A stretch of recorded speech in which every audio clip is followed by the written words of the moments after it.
하나님 아버지, 이 시간 하나님의 말씀을 또 전하고 듣습니다.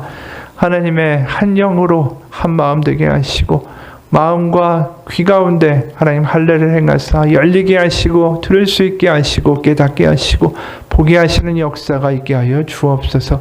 살아계신 우리 주 예수 그리스도의 이름 받들어 기도합니다. 아멘. 오늘은 친밀함이 주는 풍성함이란 제목으로 같이 은혜 나누기 원합니다. 한 회사원이 충청도 지사로 발령이 났대요. 그래가지고 이사를 하게 됐습니다. 청소하시는 분한테 미리 좀 일을 부탁을 해가지고 거기 싹 청소해 놓고 이제 돈을 보내려고 이제 전화로 그분한테 계좌번호를 물었습니다. 그 아주머니가 이제 계좌번호를 불러주는 거예요. 296-496-3296-7296. 이 회사원이 아주머니가 불러주는 계좌번호를 받아 적다 보니까 이 계좌번호가 너무 긴 거예요. 아주머니한테 아주머니 계좌번호가 이상해요. 숫자가 너무 길어요. 그랬더니 아주머니가 답답한 듯이 이야기했습니다. 뭔 소리요? 아직 4개밖에 안 불렀는데. 그럼 다시 부를게요. 296, 496, 3296, 7296. 예. 같은 말을 해도 들을 수 있는 사람은 듣고 못 듣는 사람은 못 듣습니다. 우리가 이 말을 잘 알아듣는다. 그래서 그게 나한테 잘 받아들여진다라는 것만큼 참 복이 없는 것 같아요. 어린아이들 아무리 이야기를 해도 못 알아듣잖아요. 잔소리 아무리 해도 애들 변하지 않습니다. 잘. 오늘 모세가 이 설교를 하는데 이 이야기가 한두 번 나온 이야기가 아니죠. 근데 이제 모세가 더 이상은 가나안 땅으로 같이 들어갈 수가 없습니다. 그가 이제 가나안 땅에 들어간 출애굽 2세대들한테 다시 한번 또 이야기하는 거예요.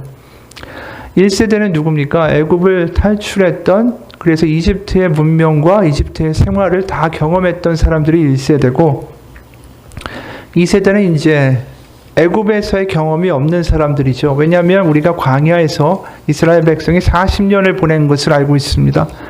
그러다 보니까 이들은 광야에서 교육받았고 광야에서 하나님께 제사를 드렸고 또 거기서 장막에 회막에서 번제를 드리고 불기둥 구름기둥을 보면서 그 광야를 건너왔던 세대예요.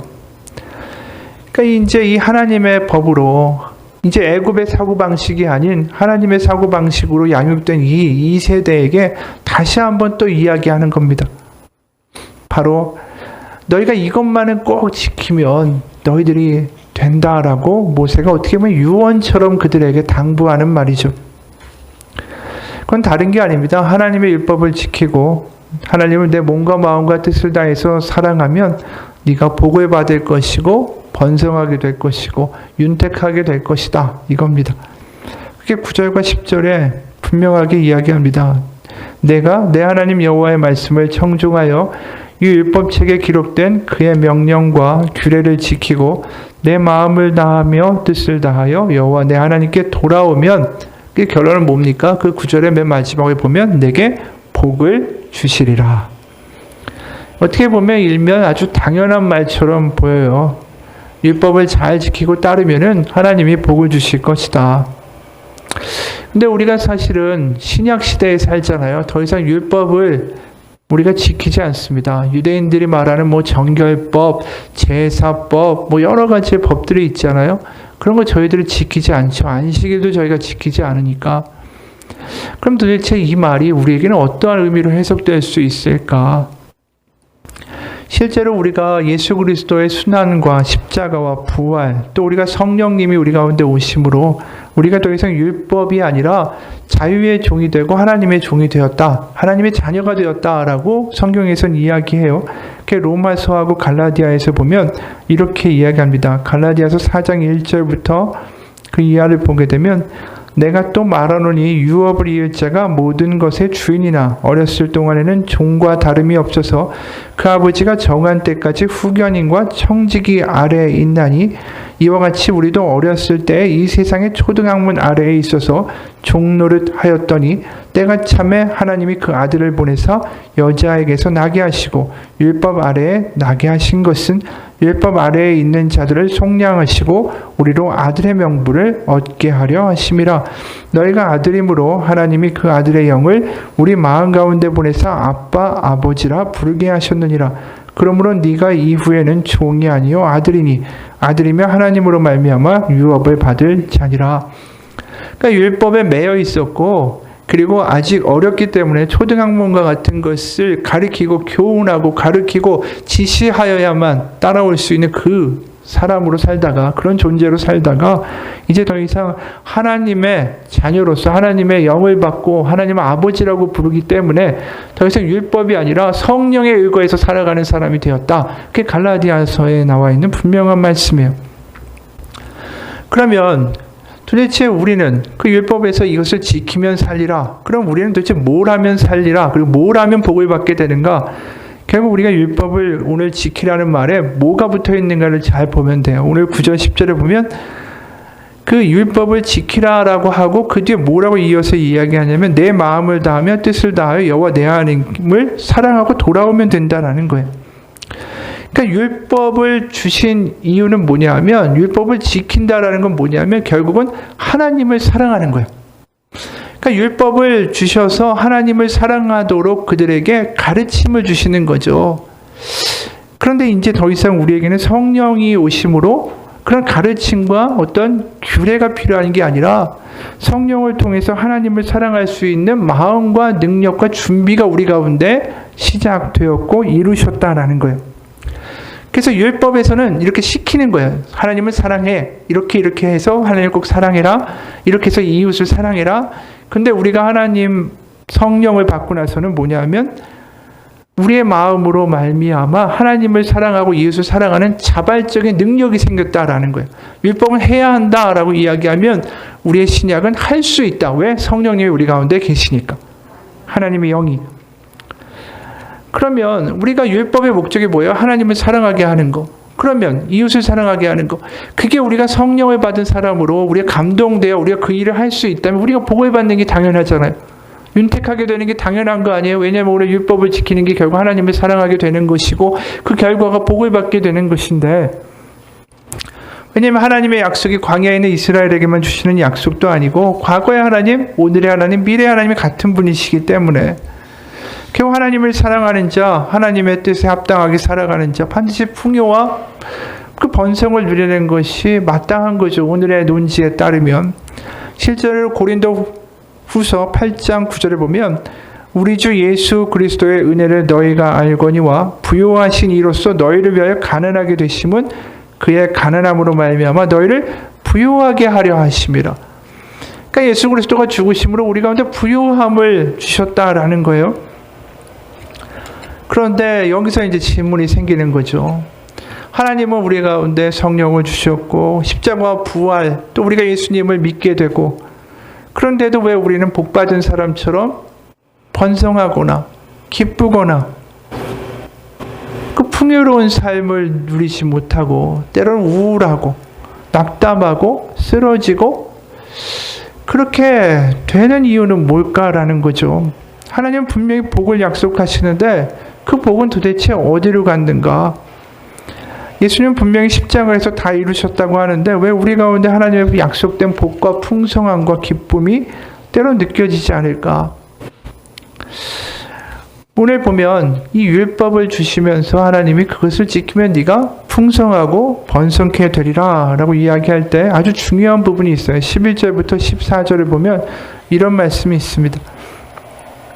내가 오늘 내게 명령한 이 명령은 내게 어려운 것도 아니요 먼 것도 아니라 하늘에 있는 것이 아니니 내가 이르기를 누가 우리를 위하여 하늘에 올라가 그의 명령을 우리에게로 가지고 와서 우리에게 들려 행하게 하려 할 것이 아니요 이것이 바다 밖에 있는 것이 아니니 내가 이르기를 누가 우리를 위하여 바다를 건너가서 그의 명령을 우리에게로 가지고 와서 우리에게 들려 행하게 하려 할 것도 아니라.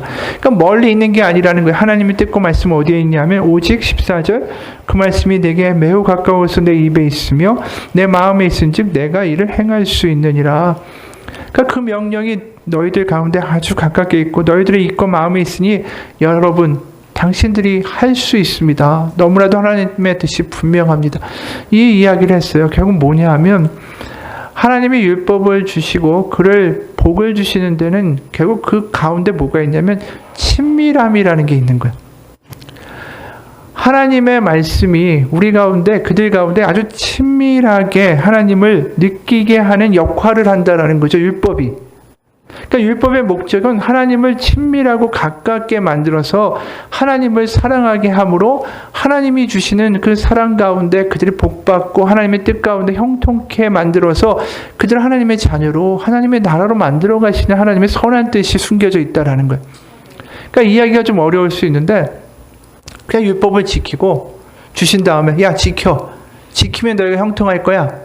이런 식으로 그냥 일방적으로 만드시고 너 안 지키면 망할 거야. 이렇게 하시는 하나님이 아니라는 거예요. 그러면 구약에는 하나님이 그렇게 엄하고 신약엔 갑자기 사랑의 아버지로 변하시는가? 그럴 수 없죠. 같은 하나님인데. 그럼 도대체 율법을 주시면서 그걸 지키라고 이야기하는 목적이 뭘까? 취지가 뭘까? 그건 뭐냐 하면 바로 친밀함을 얻게 하는 거예요. 어떻게 되냐 하면 우리가 지금의 이스라엘에 가보면 이스라엘에는 아직도 율법을 지킵니다. 어느 목사님이 이런 경험을 고백해요. 오늘 아침에 안식일, 샤바트. 이 유태인들은 샤바트라고 하죠. 그 안식일을 지키죠. 우리보다 하루 전날이 안식일이니까 주일 전날이. 그 안식일 예배를 준비하며 나갈 준비를 하고 있는데 좀 일찍 밖에 나가 있던 전도사님이 밖에 앞에 집에서 부른다라고 하면서 말을 전합니다. 이 아침에 무슨 일일까? 바로 교회에 가야 되는데 차를 타기 전에 앞집을 향해 걸어갔더니 창밖으로 앞집 아주머니가 좀 안으로 들어오라고 합니다. 현관에 들어서는 저에게 아주 반갑게 인사를 하며 부엌으로 저를 인도합니다. 손으로 냉장고를 가리킵니다. 열어달라는 신호입니다. 참고로 안식일에 스위치 등을 올려달라고 할 때는 말로 시키지 않습니다. 시키는 것도 일이기 때문입니다. 그래서 열린 냉장고의 불빛을 가리키고는 다시 냉장고가 열릴 때마다 불이 켜지고 꺼지는 버튼을 가리킵니다. 그리고는 스카치 테이프를 저에게 건네줍니다. 무슨 뜻인지 알아챘습니다. 스카치 테이프로 냉장고를 열고 닫을 때마다 전등이 켜지지 않게 버튼을 아예 스카치 테이프로 눌러달라는 뜻이었습니다. 냉장고를 열 때마다 냉장고 안에 등이 켜지면서 안식일에 불을 켜는 것처럼 일이 될 수 있기 때문입니다. 그게 부담스럽나 봅니다. 유대인들이 안식일에 냉장고를 열 때마다 자동으로 켜지는 실내등까지 의식하는 줄은 오늘에야 알았습니다. 그를 해주고 감사와 축복의 인사를 들으며 집을 나섰습니다. 유대인들은 안식일에 일을 하지 말아야 하기 때문에 안식일 전에 필요한 모든 불을 미리 켜놔야 됩니다. 안식일에 먹을 음식도 자동으로 따뜻하게 할 타이머를 세팅해 놓습니다. 여름에는 에어컨에 타이머를 달아 시원하게 합니다. 저는 우리 동네 유대인들에게는 아주 없어서는 안 될 유일한 이방인입니다. 이를 미처 준비하지 못한 유대인들의 전기 차단기를 올려주고 미처 켜지 못한 스위치를 올려줍니다. 특히 겨울철 안식일에 차단기가 내려가면 저를 부르러 옵니다. 한 번은 겨울철 비가 오는 금요일 저녁에 유대인 회당, 유대인이 모이는 곳이죠. 회당에 차단기가 내려갔는데 기도를 하다가 암흑이 되었습니다. 제가 가서 더듬거리며 손에 닿은 차단기를 올리자 수십 명의 유대인들이 기도하다 멈춘 그 상태에서 모두 저를 바라보고 있었습니다. 그 고마워하는 그 따뜻한 눈빛이 지금도 생생합니다. 이런 이야기를 들으면 어떠세요? 야, 율법은 이렇게까지 지키나? 이렇게 해가지고 어떻게 답답해서 사나? 근데 율법이 분명히 부정적인 면이 있어요. 그리고 그렇게 규칙으로 만들어 놓으면 그 문제가 생길 수밖에 없죠. 내가 그런 규칙을 지킴으로 율법을 지킨 의로운 사람으로 자기의를 추구할 수도 있기 때문입니다. 하지만 우리가 율법의 긍정적인 면을 보면 하나님 왜 율법을 주시면서 그걸 통해 너희가 나를 사랑하게 된다라는 말을 하셨는가? 율법은 우리가 무의식적으로 살아가는 것을 다 막아버립니다. 다른 말로 그들이 먹을 때나 또 무엇을 할 때마다 이것을 해도 되는 것인지 이것을 먹어도 되는 것인지 생각하도록 만들어요. 그러니까 율법의 가장 큰 기능은 뭐냐면 생각하게 만드는 거예요. 멈추어 서서. 정결법이 있는데 레위기 11장에 보면은 먹어도 되는 동물과 먹지 말아야 할 동물들이 다 분류되어 있습니다. 그렇기 때문에 먹어야 되는 것도 다 가려야 되고 그의 삶의 전반에서 이런 율법들을 다 신경 써야 돼요. 그러니까 그때마다 모든 행동마다 브레이크가 걸리는 거예요. 한번 멈추어서 생각해 봐야 되는 겁니다. 물론 율법이 나중에 예수님이 안식일에 병자를 고치실 때 그게 걸림돌이 되고 핑계거리가 되기도 했지만은 중요한 건 율법이 그들에게 하나님을 항상 멈추어서 생각하게 만드는 기능을 가지고 있다라는 거예요.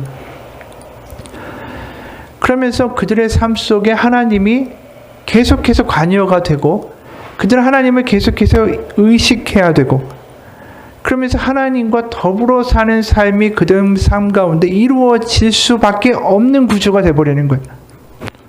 그러니까 모세가 입술의 마음에 그 말씀이 너무 가깝다라는 이야기는 다른 게 아닙니다. 바로 삶 속에 율법이 들어와 있고 율법이 삶과 너무나도 밀접하게 결합되기 때문에 그게 바로 율법이 어떤 기능을 하냐면 하나님을 가깝게 사람들을 이끌어가는 기능을 하고 길이 되는 거예요. 근데 반대로 우리에게는 어떤 모습이 생기냐면 우리가 이제 율법은 지키지 않아도 된다 이러다 보니까 역으로 유대인들처럼 우리가 멈추어서서 하나님을 인식하는 시간 자체가 존재하게 되는 거예요. 율법이 없어지면서 같이 날아가 버렸어요. 그게 우리가 율법을 지켜야 된다라고 말하는 것은 아닙니다. 하지만 하나님이 율법을 주신 목적이 뭔가라는 거예요. 하나님을 사랑하게 만들고 하나님을 인식하게 만들게 하기 위하여, 왜냐하면 그들이 그것을 하나님을 인식하지 않으면 순식간에 우상 생각을 하고 염려를 하고 불안을 가지고 걱정을 가지니까 율법을 주심으로 순간순간 하나님을 기억하게 만드는 역할로서 통로로서 너희들이 나에게 가깝게 오게 만들겠다는 하나님의 뜻이 율법에 들어있는 거예요. 그러니까 율법이 지켜지는 그 순간 그들 하나님과 밀접한 삶을 살게 되고 하나님을 잊을 수가 없는 거예요. 그래서 유대인들이 지금까지 나라가 없고 수많은 핍박을 거치고 그 홀로코스트의 사륙을 겪었지만 여전히 신앙을 가지고 살아가는 거예요. 그 순간순간마다 하나님을 만나야 하는, 생각해야 하는 율법 가운데 살아가기 때문에. 그래서 그 말을 다른 말로, 지금 한 이야기를 그대로 다른 말로 반복한 게 15절과 19절이에요. 뭐냐면 15절에 보라, 내가 오늘 생명과 복과 사망과 화를 내 앞에 두었나니, 19절에 내가 오늘 하늘과 땅을 불러 너에게 증거를 삼노라. 내가 생명과 사망과 복과 저주를 내 앞에 두었은즉 너와 내 자손이 살기 위하여 생명을 택하고. 그러니까 율법의 핵심은 뭐냐면 택하는 거예요. 생명을 택하는 거, 하나님을 택하는 거, 선택하는 거예요. 순간순간. 그러면서 하나님의 임재와 하나님과 가까이 사는 삶을 이루어내도록 하나님이 만들어주신 거예요. 근데 중요한 건 우리는 그게 없다 보니까 뭘 잊냐면 우리가 선택해야 된다는 사실을 잊어요. 그러니까 하나님을 선택해야 되고 순간순간 하나님을 우리가 인식해야 된다는 사실을 잊고 살게 된다는 거죠. 그러다 보니까 하나님을 선택하는 게 아니라 습관이 우리의 모든 선택을 결정해 버려요. 습관적으로 뭘 먹고 습관적으로 뭘 하고 습관적으로 가고 습관적으로 뭘 하는 모든 행동들이 단 하나의 생각이나 선택이나 우리의 의지나 우리의 인식이 필요한 게 아니에요. 그냥 하는 거죠. 내가 왜 이걸 먹지? 내가 왜 이걸 하지? 왜 내가 화를 내지? 내가 왜 분하지? 내가 왜 울지? 이런 거에 대한 생각을 하지 않아요. 그냥 습관과 반응으로 살아가는 거지. 그러면 율법이 없는 인생 가운데 그런 습관이 우리를 지배하게 되면 그냥 브레이크 없는 인생처럼 달려가게 되어 있는 겁니다. 율법이 무슨 역할을 한다고요? 습관에 브레이크를 걸어버리는 거예요. 바로 하나님을 순간순간 생각할 수밖에 없게 만드는 환경 가운데 그의 삶들은 항상 브레이크가 걸려요. 다시 하나님께 돌아가게 되는 거예요. 다시 하나님께 돌아가고 다시 한번 하나님 생각하게 되고, 이게 하나님 앞에서 옳은 건가? 보네포 목사님이 그래서 현대인들의 가장 큰 문제가 뭐냐면 값싼 은혜다라고 불렀어요. 습관적으로 너무나도 쉽게 살고 습관적으로 죄를 짓고 습관적으로 그렇게 그냥 살다가 주일만 되면 용서의 복음으로 달려와서 그렇게 변화되지 않으면서 은혜만을 소비하고 소모하는 그러한 모습을 보면서 요새 교회의 가장 큰 문제가 값싼 은혜다라고 이야기하는 거예요. 그러니까 십자가에 하나님의 아들이 죽으신 그 고통과 값어치, 얼마나 그 은혜가 비싼 건데 너무나도 쉽게 소비한다라는 거죠. 내가 우울하면 와가지고 찬양 부르면서 위로받고 갚버리고 그리고 세상 가가지고 똑같이 살고 변화가 안 되는 거예요. 과연 십자가에 하나님의 아들이 죽으신 그 값비싼 그 대가로서 얻은 우리의 삶과 생명에 대해서 왜 인식하지 못하는가? 그게 값싼 은혜다라고 이야기합니다. 근데 값싼 은혜의 그 뒷면에 가장 큰 문제는 뭐냐면 값싼 율법으로 우리가 살기 때문에 그래요. 그러니까 율법을 너무나도 쉽게 폐기해버리고 이건 필요 없어. 다 은혜니까. 이래버리니까 우리가 하나님과 가까워지는 길을 동시에 잊어버린 거예요. 율법은 다른 게 아닙니다. 지금까지 이야기한 것처럼 하나님이 우리를, 바로 이스라엘 백성을 하나님께로 가까이 오게 하고 그들이 하나님을 늘 생각하도록 그들 가운데 친밀해지도록 하나님이 만들어주신 길이 율법이었어요. 하나님을 순간순간 생각하게 하는 것. 그걸 뭐라고 부르냐면 결국 사랑이라는 거예요. 하나님이 뭘 원하셨냐면 이스라엘 백성에게 사랑을 원하셨어요. 왜? 사랑하면 수시로 생각하는 게 당연한 거죠. 우리가 누구를 사랑한다고 하면서 나 당신을 열렬히 사랑해. 그러면서 한 달에 한 번만 생각하는 사람이 어디 있어요? 정말 사랑한다고 하면 하루에도 수십 번씩 생각나는 게 정상이고, 연애를 하다 보면 얼마나 카톡도 많이 하고 전화도 많이 하고 안부도 물어봅니까? 그게 사랑이라는 게 그런 거예요. 생각이 나는 거. 저도 연애할 때 매일 전화하고 와이프가 전화 받다가 들고 잠든 적도 있어요. 대학교 앞에 가서 삐삐치고 기다리기도 하고. 서로 생각하는 게 사랑이라는 거죠. 그래서 율법을 주신 거예요. 어느 TV 프로그램에 시골 할머니가 나왔어요. 거기에 한 할머니 댁에 그 TV 프로그램에서 방문을 했습니다.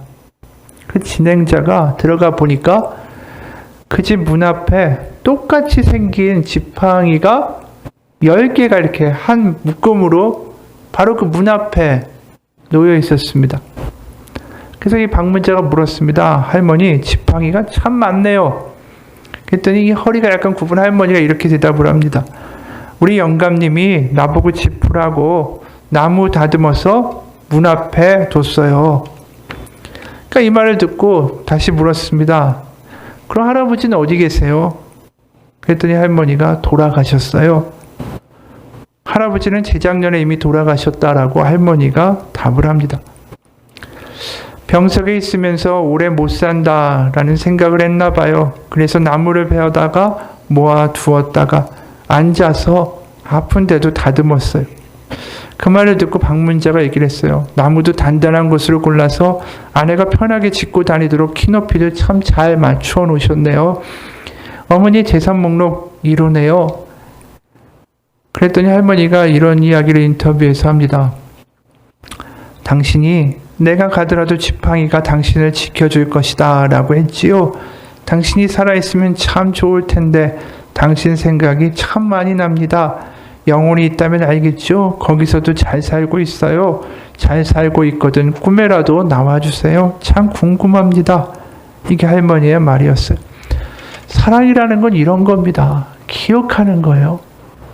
그게 사랑이고 그게 친밀함이고, 그 할머니가 매일 그 지팡이를 짚고 나가면서 할아버지하고 함께 걸어가는 거죠.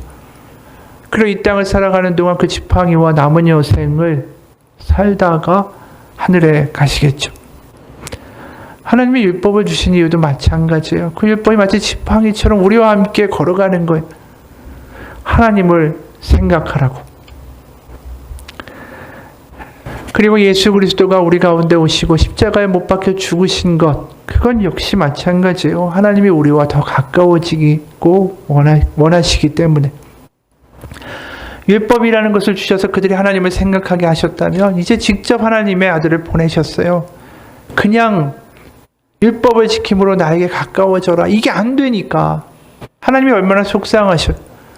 그러니까 그 아들을 보내셔서 우리 가운데 직접 오셔서 우상 숭배에 빠져서 율법을 지키고 하나님 생각하는 거 다 망해버린 이스라엘, 바로 그 망가진 가운데 하나님의 아들을 보내시고 성령을 우리 가운데 보내심으로 우리와 더 가까워지겠다라고 결단하신 게 십자가예요.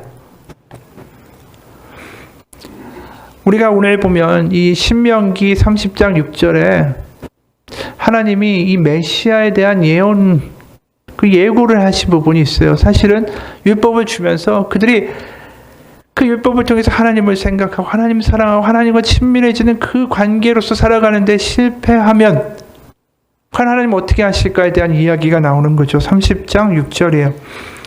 내 하나님 여호와께서 내 마음과 내 자손의 마음에 할례를 베푸사 너로 마음을 다하며 뜻을 다하여 내 하나님 여호와를 사랑하게 하사 너로 생명을 얻게 하실 것이다. 너희가 율법을 지킴으로 나를 사랑하라가 아니라 마음에 할례를 베푸셔서 너희가 나를 결코 떠나지 않고 결국 사랑하게 만들고야만 말겠다. 그게 30장 6절에 나오는 이야기예요. 그게 뭘까요? 마음의 할례가 성령의 역사예요. 그리고 예수 그리스도의 십자가를 통해서 그 성령님이 오시는 거죠. 그러니까 하나님의 궁극적인 관심은 뭐냐면 어떻게든 우리가 하나님과 가까워지도록 만들어가는 데 하나님의 관심이 있으신 거예요. 왜? 사랑하면 그렇게 될 수밖에 없어요. 실제로 예수님이 십자가에 죽으실 때 어떤 일이 있었습니까? 성막의 지성소, 율법의 핵심이죠. 제사법. 바로 대제사장이 1년에 한 번만 들어갈 수 있는 지성소, 그 거룩한 곳의 휘장이 위부터 아래로 쪼개졌어요. 그 이야기는 뭐냐면 우리가 바로 예수 그리스도로 말미암아 하나님 아버지의 존전에 아버지라 부르며 나아갈 수 있는 길을 열어주신 거예요. 바로 그 핵심이 뭐냐면 친밀함이에요. 친밀함. 바로 하나님이 우리를 가깝게 불러 우리와 함께 거하기 원하시는 것. 그게 하나님의 사랑의 본질이고 그게 율법부터 십자가까지 끈질기게 하나님이 하신 일이에요. 네가 나를 사랑하게 만들고야만 말겠다. 그래서 우리가 그분 안에 또 그분이 우리 안에 거할 때 우리 가운데 주어주시는 게 뭐냐면 풍요와 복과 번성이에요.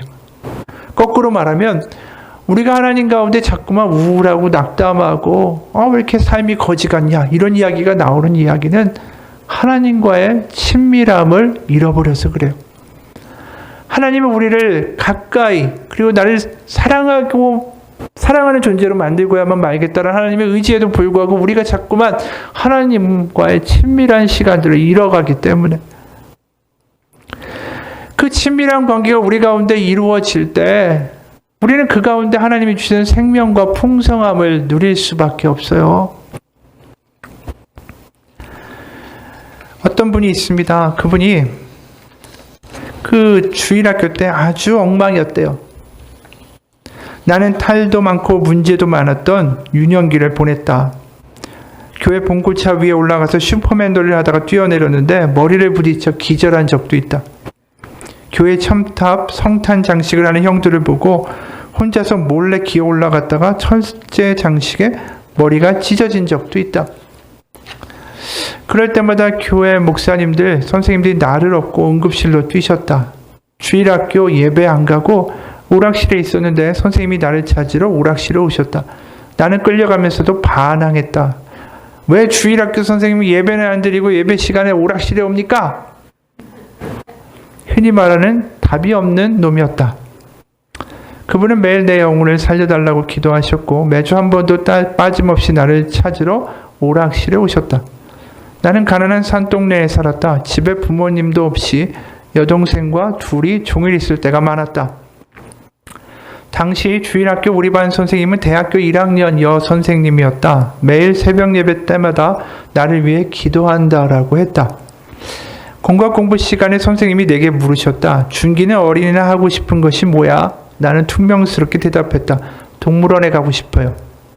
그리고 어린이날 아침이 되었다. 그분이 우리 집에 찾아오셨다. 휴일에도 내가 집에 혼자 있는 것을 아셨기 때문이다. 그분이 환한 표정으로 말씀하셨다. 준기야, 우리와 함께 어린이 대공원에 가자. 그분도 우리 동네에서 하숙하는 가난한 대학생이었다. 지금 생각해 보면 고작 20살의 여학생이었다. 그런데 그 시절 내게 최고의 어린이날을 선물해 주셨다. 선생님이 동물원에서 사주셨던 솜사탕 생각이 아직도 난다. 유독 짧은 하루였다. 해가 뉘엿뉘엿 지고 있었다. 선생님은 나를 집 앞에 바래다 주셨다. 우리는 다시 아무도 없는 집 앞에 섰다. 인사하고 들어가려는데 내 앞에 쪼그리고 앉아 눈높이를 맞추셨다. 그리고 말씀해 주셨다. 준기야, 하나님 아버지가 너를 사랑하셔. 너는 너무너무 소중한 하나님의 아들이야. 아무것도 걱정하지 말고 선생님과 함께 기도하고 예배도 잘 드리고 목사님 말씀도 잘 듣자. 응? 그분들 중에 누구도 나를 포기하지 않으셨다. 모두가 나를 기도로 키워주셨다. 말썽 많고 문제 많던 아이가 나중에 커서 지금의 목사가 될 수 있었던 건 모두 그분들의 기도 덕분이다. 어린 시절에는 믿음 없이 그저 교회에 놀러 다녔다. 그러다가 나를 예수님께 드리고 예수님 믿게 되고 그 이후에 없던 꿈이 하나 생겼다. 나도 그 선생님처럼 주일학교 교사가 되고 싶었다. 나 같은 말썽구들에게 복음을 전해주는 것이 내가 진 사랑의 빚을 갚는 길 같았다. 고등학교를 졸업하자마자 교회 선생님이 되어 나는 매일 아이들을 위해 기도했다. 이름을 써놓고 기도했다. 나를 위해 기도해 주셨던 그분들처럼. 이 이야기를 보면 어떻습니까? 바로 이 여교사, 주일학교 여선생이 고작 20살밖에 안 된 어린 친구예요. 근데 이 친구가 하나님과 가까웠던 거죠. 새벽 기도하면서 하나님과 가까웠던 그 여학생이 만들어내는 삶의 기적들이 뭐냐면 이런 열매예요. 하나님이 주시는 생명이 있으니까 생명을 구하게 되고 생명을 주게 되고, 우리는 쉽게 말할 수 있잖아요. 야, 이 말썽꾸러기야. 쟤 또 왔어. 쟤 또 왔네. 뭐 또 도망갔네. 늘 그렇지 뭐 쟤가. 그렇게 반항할 수 있잖아요. 그렇게 반응할 수 있어요. 우리 얼마든지. 그런데 하나님과 가까운 사람들은 왜 생육하고 번성하고 그가 삶에 풍요가 드러날까? 그 풍요는 다른 게 아니에요. 생명을 주는 사람이 되는 거예요.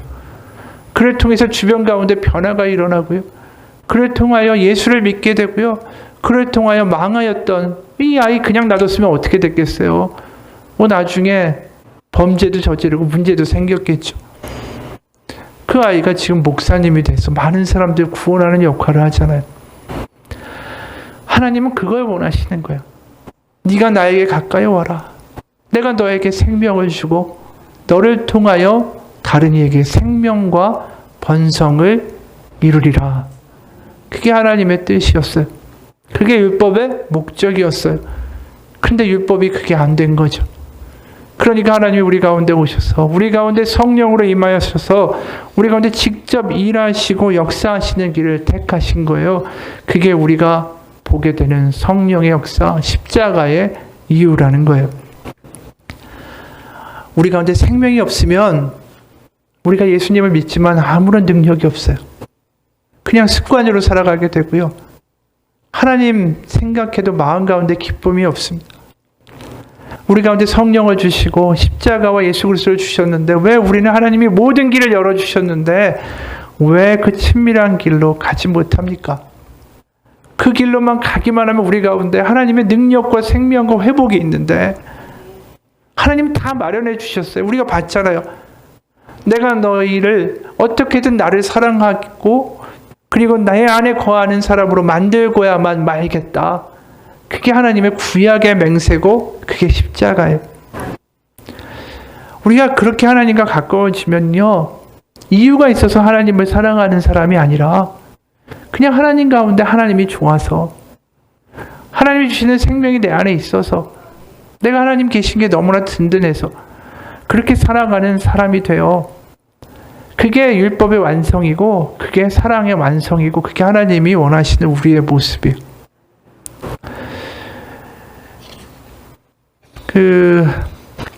문삼석 시인이 지은 그냥이라는 시가 있어요. 거기 보면 시의 내용은 짧습니다. 엄마는 내가 왜 좋아? 그냥. 넌 엄마가 왜 좋아? 그냥. 이게 시의 다예요. 제목도 그냥이에요. 근데 어느 목사님이 이 시를 보면서 이런 글을 썼습니다. 글의 내용이래요. 이 이야기를 하면서 엄마는 아기를 등에 업었을까? 품에 안았을까? 아니면 귀지를 파내르라 아기가 엄마 무릎을 베고 누웠을까? 엄마와 아기가 이야기를 나눈다.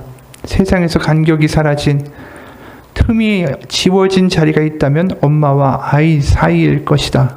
틈과 간격이 사라진 자리에는 사랑만이 숨을 쉰다. 묻지 않아도 알지만 그래도 궁금할 때가 있는 법이다. 아는 것을 확인하고 싶을 때가 있다. 어쩌면 즐기고 싶은 것인지도 모른다. 아기가 엄마에게 묻는다. 엄만 내가 왜 좋냐고. 엄마에겐 세상에서 가장 어려운 질문인지도 모른다. 선뜻 입이 열리지 않는다. 수많은 대답이 부족하다 싶다. 망설이던 엄마가 마침내 대답을 한다. 그냥이라고. 아기의 질문을 받은 엄마도 덩달아 궁금해진다. 아기에게 같은 질문을 한다. 너 왜 엄마가 좋아?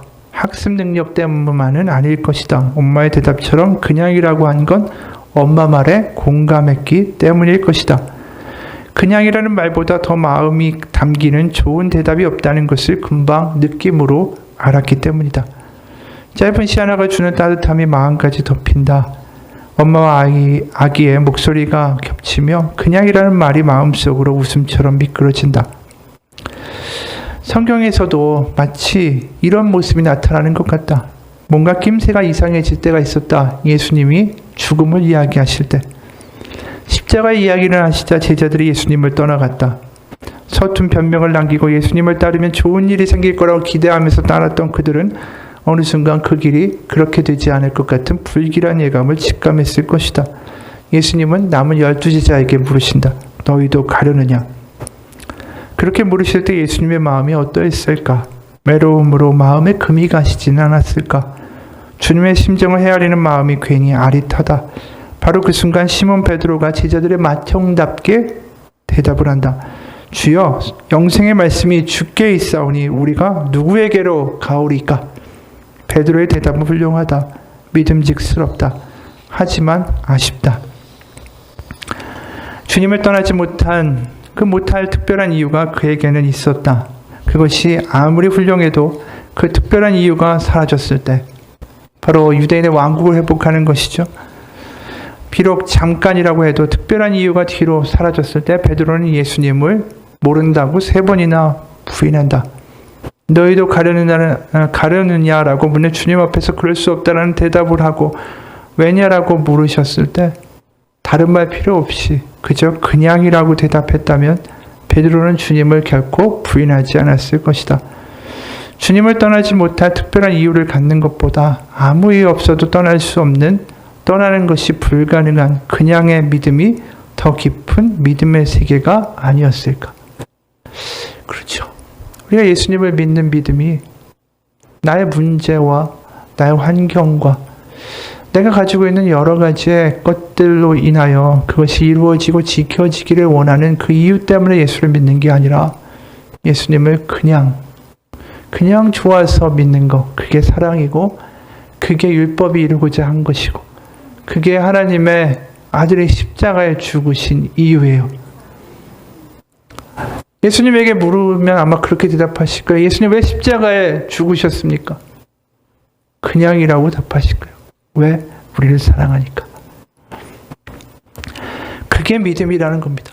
내가 하나님 안에 있고 하나님이 내 안에 있고 긴 말하지 않아도 하나님 아시지요라고 순간순간 하나님을 떠올릴 수 있는 우리의 그 친밀한 마음, 그것이 오늘 우리의 신앙이라고 이야기하는 겁니다. 바로 하나님과의 친밀함이 있는 사람, 하나님께 그냥의 믿음으로 살아가는 사람, 그 사람에게 분명히 하나님의 생명이 있습니다. 그 사람에게 하나님의 위로가 있고요. 그 사람에게서 하나님의 역사가 일어나게 돼 있어요.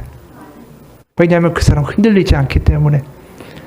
어떤 이유 때문에 하나님을 사랑한 사람들은 그 이유가 망가지면 하나님을 떠나버리거나 화내거나 분노하거나 실망하죠. 하지만 하나님을 그냥 사랑하고 좋아하는 사람들은 어떠한 이유가, 어떠한 문제가 있어도 떠나지 않습니다. 하나님이 이루고자 하셨던 믿음의 모습이 바로 그 모습이에요. 바로 그 삶이 우리 가운데 이루어지기 원합니다. 그리고 그냥이라는 하나님, 그냥 하나님 떠올랐습니다. 하나님 아시죠? 하나님이 좋습니다. 라고 드리는 고백만큼 하나님을 기쁘시게 하는 고백이 없어요. 제가 이런 걸 이루어서 하나님을 기쁘시게 하겠습니다. 제가 뭘 어떻게 해서 어떻게 다 필요 없어요. 그냥 하나님이 좋습니다. 그 말 한마디면 하나님은 너무나도 기뻐하실 거예요. 그게 하나님이 이 땅을 만드시고 이스라엘을 구원하시고 십자가의 아들을 죽이신 이유이기 때문입니다. 우리의 삶 가운데 그러한 믿음이 이루어 주시기를 주님의 이름으로 축원합니다. 같이 기도하겠습니다. 하나님 아버지, 우리가 습관으로 살아갑니다. 습관이 우리를 지배하고 습관이 우리의 모든 삶을 결정해 버립니다. 습관적으로 분노하고 습관적으로 화내고 습관적으로 먹고 그렇게 하루를 살아가면서 하나님 아시지요라고 하나님 그냥 제가 하나님이 좋습니다라고 고백하는 시간들이 우리 삶에 얼마나 있는지 한번 다시 돌이켜 봅니다. 내가 원하는 것을 이루기 위하여 믿는 신앙이 아니라 나를 그렇게 사랑하시고 그래서 그 아들 예수 그리스도를 십자가에 못 박게 하시고 죽여버리신 하나님의 그 사랑, 그냥 사랑해서 하신 그 모든 일들 가운데에 저도 그냥 하나님이 좋습니다라고 응답할 수 있는 믿음이 되기 원합니다.